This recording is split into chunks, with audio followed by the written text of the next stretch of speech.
All right, we've got one of my favorite guys in politics is going to have a talk here and shut down Zohran Mamdani. Mr. Vivek Ramaswamy has a few things to say. Let's get into it. Zohran Mamdani becomes mayor.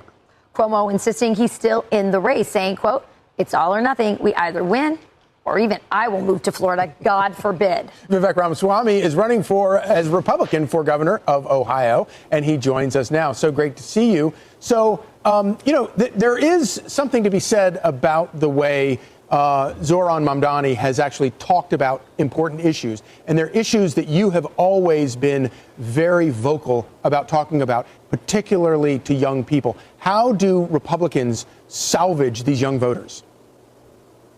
Look, I think it's a great question. And the fact of the matter is, in the Biden years, at least, that was when it was last surveyed, Gen Z had more favorable attitudes to socialism than capitalism, which to me spells the right answer. You can bash Mamdani or the other side all we want. What we're missing is making a positive case for capitalism itself. And if we're being honest, that's something that even the GOP at times has now in recent years gone soft on. I think we got to explain to the people, especially young people, why capitalism is the best system known to the history of man to lift people up from poverty. Think about Andrew Cuomo telling New Yorkers you're just going to flee for Florida is not the solution of a leader. Step up and actually offer actual solutions to things like the affordable housing crisis in New York City, which is a major issue across the country. You want to bring down the cost of housing? Start with bringing down property tax rates. Follow through with constructing more housing. Get the red tape stopping the construction of housing out of the way. Those are things a state government, and in New York City's case, even a city's government can do. That's what we're going to be doing in the state of Ohio. And I hope that in the Midwest, in the heart of the country, the state where I was born and raised, we're able to provide those positive alternatives. Because I think in the long run, that's what's going to be required for conservatives and Republicans to make our case, rather than just really in a soft, superficial way, just bashing the other side. That's what's missing, and I hope that's what we're able to bring. I'm going to do my part in my home state. You know, I'm telling you right now, if Vivek Ramaswamy, which I do believe he will win, wins governor of Ohio, I think he's going to absolutely crush that position and turn that place around. They're already talking about getting rid of property taxes. They're already talking about getting rid of income taxes on a state level. That is a big deal already. That would exponentially change the pocketbooks of many of the people that live in Ohio. So I think if he does a good job with being governor in Ohio, we could see a bright future for him, possibly as president. I mean, I think it would be really cool to see JD Vance with Vivek as his vice president, or maybe JD Vance has his run with like a Byron Donalds as his VP, and then we get Vivek in 2020, 2032? I don't know. We'll see. Vance might be a two-term president if he gets in there, but let's keep it going from Mr. Master Class here. I couldn't agree more. I do think we need to make a better case for capitalism. I think also, Vivek, you and I both probably agree that our schools have been indoctrinating our kids, especially here in New York City. You can imagine what kind of messages they're getting about socialism versus capitalism.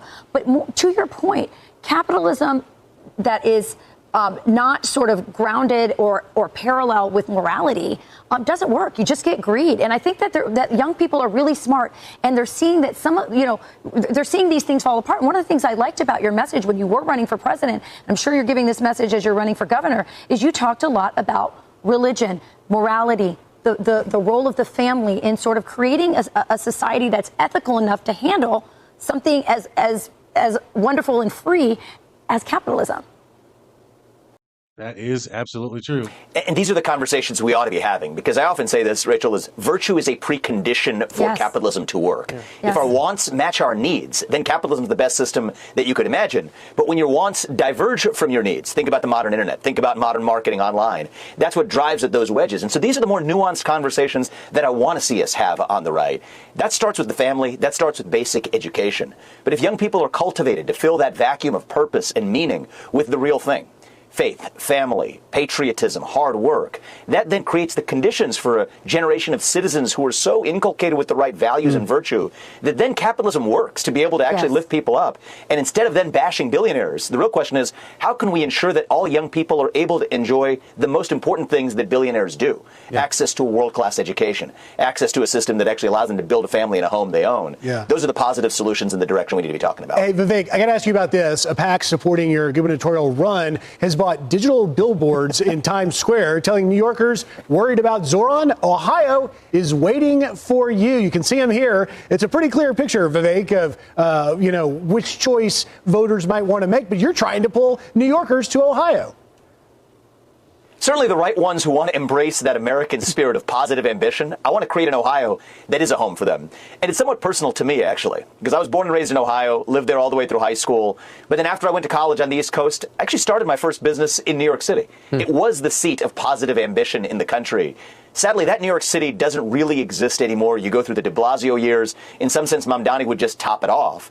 And what I want to take is that seed of ambition, that positive sense of competition, creation, and to bring that in a positive way to the heart of the country in Ohio.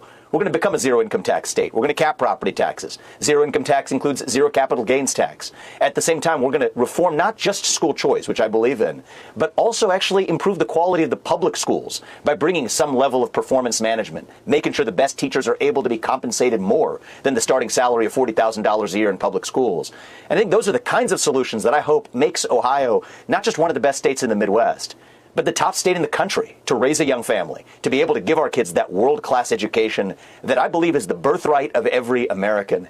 That's the kind of positive vision that I hope helps lift up Ohio, but I hope also serves as a model for the rest of the country, not just Texas or Florida. And so I do hope that those who share those values at least come on over to Ohio, and when I'm in charge, hopefully in a couple of years, we're going to be able to lead our state back to greatness. I'm telling you right now, this guy needs to be in leadership in America somewhere for sure. Vivek is just always a masterclass. He always articulates everything he wants to say perfectly in a way that people can soak it in, understand, and know exactly what he's trying to get across, which I can appreciate, which will be great for Ohio. I think he will be an excellent governor for that state, and who knows how much money will come into that state. Who knows what companies will go into that state? Who knows how many people will move into that state because him being the governor. Look at how well Ron DeSantis has done in Florida. He's decreased their statewide debt by 40% since the time he's been in that chair. That is crazy. I could see Vivek Ramaswamy doing something very similar. He is a billionaire. He knows what he's doing. He knows how to make money. Obviously, an incredibly intelligent guy. I think this will be a walk in the park for him, honestly. And I think his next step after that will be something in the White House. Maybe not the president, maybe the president, maybe not the vice president, maybe the vice president, but something in the White House. I see him having a bright future. You guys drop a comment. Let me know your thoughts down below. How do you think Vivek will do as governor? How do you think Vivek will do after that? Let me know your thoughts down in the comment section below, and I'll catch you guys in the next video. You're watching the Unexplained Outlook. Peace.